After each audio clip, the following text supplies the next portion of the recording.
Hi hello నమస్తే.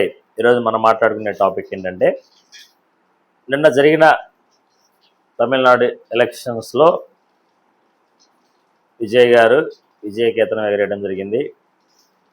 భారతదేశం మొత్తం కూడా తమిళనాడు ఎన్నికల వైపు ఒకసారిగా చూడడం జరిగింది.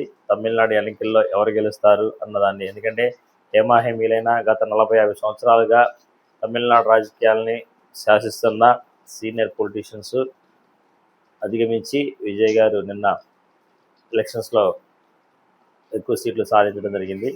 సో దీని ద్వారా దేశంలో ఉన్న ప్రధాన పార్టీలన్నీ కూడా తమిళనాడుని ఒకసారిగా గమనించడం జరిగింది. ప్రపంచంలో కూడా ది బెస్ట్ పొలిటీషియన్ అవ్వాలని మనం ఆయన్ని కోరుకుందాం.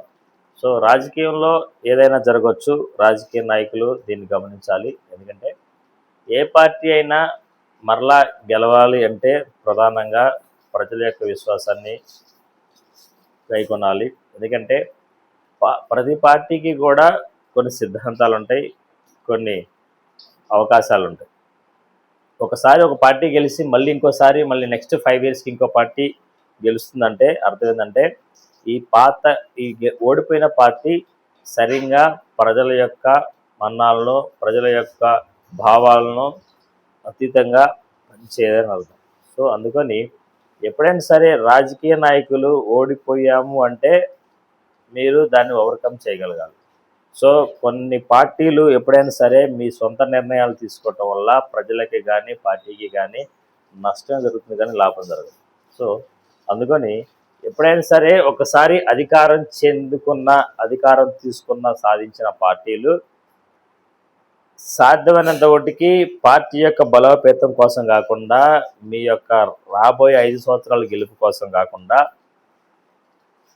ప్రజలకి డే 1 కానించి గెలిచిన కానించి ప్రజలకి ఎంత ఓటికి మనం న్యాయం చేయగలుగుతున్నాం, ఎంత ఓటికి మనం సుపరిపాలన అందించగలుగుతున్నాం అనే విషయాల మీద ప్రతిరోజు ఫోకస్డ్గా పనిచేయండి. పనిచేయటం వల్ల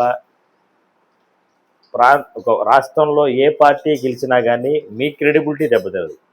ఎందుకంటే ఒక సొంత రాజకీయ నాయకుడికి అతను పోటీ చేసే ఆ కాన్స్టిట్యున్సీలో అతనికి సరైన బలం ఉందనుకోండి, ఎంత పెద్ద పార్టీ వచ్చినా కానీ అతను గెలవడానికి ఛాన్స్ ఉంటుంది. ఎందుకంటే అతను ఎప్పుడూ ప్రజల పక్షాన్ని నిలబడి ఉంటాడు కాబట్టి ప్రజలు ఎప్పుడు కూడా ఒక మంచి వ్యక్తిని ఎదుర్కోరు. దానికి ప్రధాన నిదర్శనం ఏంటంటే, మనం లేచిన కాడి నుంచి మంచి పేస్ట్ కావాలనుకుంటాం, మంచి టిఫిన్ కావాలనుకుంటాం, మంచి కారు కావాలనుకుంటాం, మంచి ఆఫీస్ కావాలనుకుంటాం, మంచి ఉద్యోగం కావాలనుకుంటాం. ప్రతిదీ కూడా ప్రతి మనిషి మంచి కావాలనుకునే లేచిన కానించి కొనుక్కునే పోయేదాకా కూడా మంచే జరగాలి, మంచే కావాలని కోరుకుంటారు. సో రాజకీయ నాయకులు ఎప్పుడైనా సరే రాజకీయాల్లో ఏదైనా జరగవచ్చు. కొత్త వారికి అవకాశం ఇవ్వండి. పాతవారు ఎప్పుడు కూడా వాళ్ళ పాత భావాలు, పాత నిర్ణయాలు ప్రజల మీద రుద్దుతూ ఉంటారు. సో రాజకీయ నాయకులకి ప్రధానంగా ఏంటంటే, రాజకీయాలు అనేవి మనిషి యొక్క జీవితంతో ముడిపడి ఉన్నాయి. రాజకీయ నాయకులు తీసుకునే ప్రతి నిర్ణయం కూడా మన మీద రుద్దపడతాయి. ఇవాళ మనం ఏం తినాలి, ఏది తాగాలి, ఏ రేటు ఎంత ఉండాలి అనేది నిర్ణయించేది రాజకీయ నాయకులు. ఎందుకంటే మన జీవితాలు ఒక్కసారి గెలిచిన తర్వాత, రాజకీయ పార్టీలు గెలిచిన తర్వాత మన జీవితం మనం ఎలా బ్రతకాలనేది కూడా డిసైడ్ చేసేది రాజకీయ నాయకులు. ఎందుకంటే వారు తీసుకునే నిర్ణయాలు, వారు చేసే పరిపాలనలు, వారు తీసుకొచ్చే సంస్కరణలు ప్రతిదీ కూడా మన కోసం, మన మీద అప్లై చేయబడతాయి. సో అందుకని మీరు రాజకీయ నాయకుల్ని, రాజకీయ పార్టీలని ఎన్నుకునేటప్పుడు సరైన నాయకుల్ని, ప్రజల కోసం పనిచేసే వారిని ఎన్నుకోండి. దాని ద్వారా దేశం సుభిక్షంగా ఉంటుంది, రాష్ట్రం సుభిక్షంగా ఉంటుంది, మీ నియోజకవర్గాలు సుభిక్షంగా ఉంటాయి. సో ఎప్పుడైనా సరే కొత్త వారికి అవకాశం ఇవ్వండి. కొత్త వారు ఏం చేస్తారంటే వారి యొక్క మనుగడ కోసం అయినా సరే కొన్ని మంచి పనులు చేయగలుగుతారు. పాత వాళ్ళు ఏంటంటే వాళ్ళ రాజకీయ తెలివితేటలతోటి ఉన్న సమస్యల్ని మభ్యపెట్టి రేపు చేద్దాం, ఇంకోసారి చేద్దాం, మళ్ళీ గెలిస్తే ఈసారి చేద్దాం అన్నీ చెప్తూ ఉంటారు. సో పాతవారు ఎప్పుడూ కూడా ఏంటంటే వాళ్ళ రాజకీయ లబ్ధి కోసం తప్ప ప్రజల యొక్క లబ్ధి కోసం చేయడానికి ఇష్టపడరు. ఎందుకంటే నెక్స్ట్ టైం గెలిస్తే నేను ఈ రోడ్ వేస్తాను, నెక్స్ట్ టైం గెలిచేస్తే ఈ బ్రిడ్జి కడతాను అని చెప్తారు. అంతేగాని వాళ్ళ యొక్క గత 4 సార్లు, 5 సార్లు ఒక కాన్స్టిట్యున్సీలో గెలిచిన వ్యక్తి మరి ఇన్ని సంవత్సరాలు చేయండి నెక్స్ట్ టైం వస్తే ఏం చేస్తాడని ఒక నాయకుడిగా ఒక లీడర్స్ అడగరు. సగటు సామాన్య కార్యకర్తలు అడగడానికి ఛాన్సే ఉండదు. ఎందుకంటే మా నాయకుడు మళ్ళీ రావాలి, మా నాయకుడు మళ్ళీ ఇతనే గెలవాలి, మళ్ళీ మళ్ళీ గెలవాలనుకుంటారే తప్ప మన కాన్స్టిట్యున్సీలో ఎన్ని సమస్యలు ఉన్నాయి, రాష్ట్రంలో ప్రధాన సమస్యలు ఏంటి, దేశంలో ప్రధాన సమస్యలు ఏంటి, వీటి మీద ఎంతవరకు స్పందిస్తున్నారు, వాటిని సాల్వ్ చేయడానికి ఎంతవరకు మన రాజకీయ నాయకులు ప్రయత్నిస్తున్నారు అని ప్రతి సగటు సామాన్యుడు తెలుసుకోవాలి. దాని ద్వారా ఏమవుతుందంటే రాజకీయ విశ్లేషణలో భాగంగా రాజకీయాలు అనేవి ప్రతి ఒక్కరికి కావాల్సిన సబ్జెక్టు, తెలుసుకోవాల్సిన సబ్జెక్టు, కావాల్సిన దానికంటే తెలుసుకోవాల్సిన సబ్జెక్టు. ఎందుకంటే మనం మన జీవితం కోసం ఉద్యోగం వెతుకుతూ ఉంటాము, వ్యాపారం వెతుకుతూ ఉంటాము, వ్యాపారాలు చేస్తూ ఉంటాము. మన జీవితం అభివృద్ధి చెందడం కోసం మనం ఏదైతే ప్రయత్నిస్తామో దానిలో ఒక 5% అయినా సరే రాజకీయాల్లో ఏం జరుగుతుంది, రాజకీయ నాయకులు ఏం చేస్తున్నారు, వారి పాలన ఏంటి, వాళ్ళ సొంతానికి నిర్ణయం తీసుకుంటున్నారా లేకపోతే ప్రజలకి కావాల్సిన మేలు కోసం నిర్ణయాలు తీసుకుంటున్నారా అనే విషయాల గురించి కూడా ప్రతి వ్యక్తి కూడా ఒక రోజులో ఒక 5 మినిట్స్ అన్నా ఆలోచించాలి. ఎందుకంటే రాజకీయ నాయకులు తీసుకునే ప్రతి నిర్ణయం కూడా మన మీద రుద్దబడుతుంది.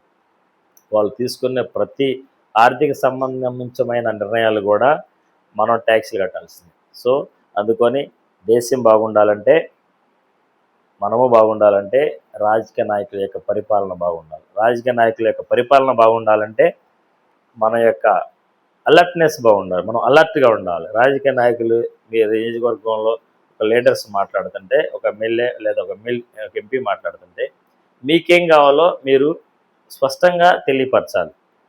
సో ఈ విధమైన ఆలోచన అవగాహన కలిగిన ప్రతి నాయకులు కూడా మీ యొక్క నాయకుల ద్వారా మన రాష్ట్రానికి మన దేశానికి ఏం కావాలి అనేది ఆలోచించండి. ఎందుకంటే భారతదేశం అనేది ప్రజాస్వామ్య దేశం. ఈ ప్రజాస్వామ్య దేశంలో ఆధార్ కార్డు కలిగిన ప్రతి వ్యక్తి కూడా భారతీయుడే. అతను ఎక్కడైనా నివసించవచ్చు, అతను ఎక్కడైనా సరే పోటీ చేయించవచ్చు, ఎక్కడైనా సరే గెలుపొందవచ్చు.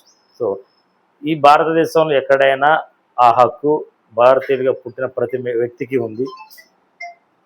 సో కనుక ప్రతి ఒక్కరు కూడా ఏ రాష్ట్రానికో ఏ నియోజకవర్గానికో పరిమితం కాదు, దేశం మొత్తానికి కూడా సంబంధించిన వ్యక్తి, దేశ పౌరుడు, భారతీయ పౌరుడు అంటారు తప్ప ఒక నియోజకవర్గ పౌరుడు, ఒక జిల్లా పౌరుడు, ఒక ఒక రాష్ట్ర పౌరుడు అని అన్నారు. భారతదేశము నా దేశం అని ప్రతి ఒక్కరు సగర్వంగా చెప్పుకోవాలనుకుని దేశంలో జరిగే స్టేట్ గవర్నమెంట్ అయినా సెంట్రల్ గవర్నమెంట్ అయినా తీసుకునే ప్రతి నిర్ణయం కూడా మన యొక్క జీవితాల మీద ఆధారపడి ఉంటుంది, మన జీవితాలతో ముడిపడి ఉంటుంది. సో అందుకని భారతదేశంలో ప్రతి పౌరుడు కూడా బాధ్యతాయుతంగా రాజకీయ నాయకుల యొక్క చెప్పే మాటలను అర్థం చేసుకొని దానికి తగిన విధంగా మనం జీవనాన్ని కొనసాగించడం వల్ల మనం అలర్ట్ అవటం వల్ల మనం ఎప్పుడైనా మనకు ఆ సమయం వచ్చినప్పుడు మనం మాట్లాడి దాన్ని తెలుసుకొని లేదా వాళ్ళకి చెప్పడం కోసం ప్రయత్నిస్తూ ఉండండి. దాని ద్వారా మెరుగైన సమాజం కోసం అభివృద్ధి చెందే సమాజంలో మీరు కూడా ఒక భాగం అవుతారని కోరుకుంటూ అభ్యుదయ మీడియా థ్యాంక్ యూ. ఈ విషయాలు మీకు నచ్చినట్లయితే లైక్ చేయండి, షేర్ చేయండి, సబ్స్క్రైబ్ చేయండి. Thank you all. జై హింద్.